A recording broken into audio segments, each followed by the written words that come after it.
దారుణమైన సంఘటనలు నాకు అనిపిస్తుంది. ఈ రోజు రాష్ట్రంలో చూస్తా ఉంటే ఎక్కడికక్కడ ఒకటి కాదు, ఇప్పటికీ చాలా సంఘటనలు జరిగాయి.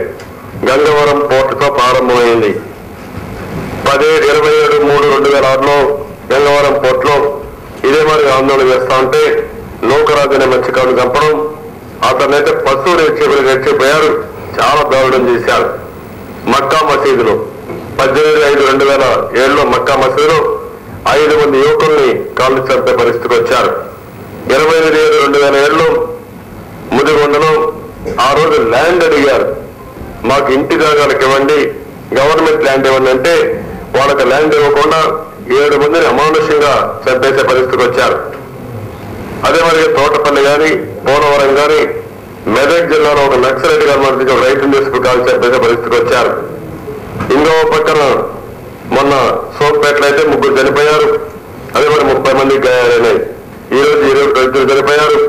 ఇంకొక అతనికి సీరియస్ గా ఉంది, ఒకరికి సీరియస్ గా ఉంది. ఇంకా 23 మందికి గాయాలయ్యే పరిస్థితి వచ్చింది. ఈ ప్రభుత్వం వచ్చిన తర్వాత ప్రజలంటే లెక్కలేంతనమైంది. ఎక్కడికక్కడ ఇష్టానుసారంగా ల్యాండ్ అక్విజిషన్ పోతున్నారు. వీరి ఇష్ట ప్రకారం పెత్తనం చేయాలని మొదలుపెట్టారు. ఆ దాంట్లో ఎవరైనా కానీ ఎందుకు చేస్తున్నారంటే వాళ్ళపైన పోలీసులు పెట్టుకుని దారుణంగా ప్రవర్తించే పరిస్థితి వస్తా ఉంది. ఏది ఏమైనా ఈ సంఘటన చాలా తీవ్రంగా ఖండిస్తున్నాం. దీనిపైన ఒక జ్యుడిషియల్ ఎంక్వైరీ చేయాల్సిన అవసరం ఉంది. వాస్తవాలు బయట రావాల్సిన అవసరం ఉంది. చనిపోయిన వాళ్ళకి 10 లక్షల రూపాయలు ఎక్స్గ్రేషన్ ఇవ్వడం, ఫ్యాక్టరీ పనులు ఇమీడియట్ గా స్టాప్ చేయడం, ప్రజల్ని కాన్ఫిడెన్స్ తీసుకున్నాక ఏమైనా చేయాలి తప్ప ఇష్టానుసారంగా చేయడానికి వీలు లేదు. అది గుర్తుపెట్టుకోవాల్సి హెచ్చరిస్తున్నాం. ఈ రోజు ఇక్కడ ప్రభుత్వం పరిస్థితి చూస్తే చాలా దారుణంగా తయారైంది. ముఖ్యమంత్రి మాట్లాడుతున్నాడు.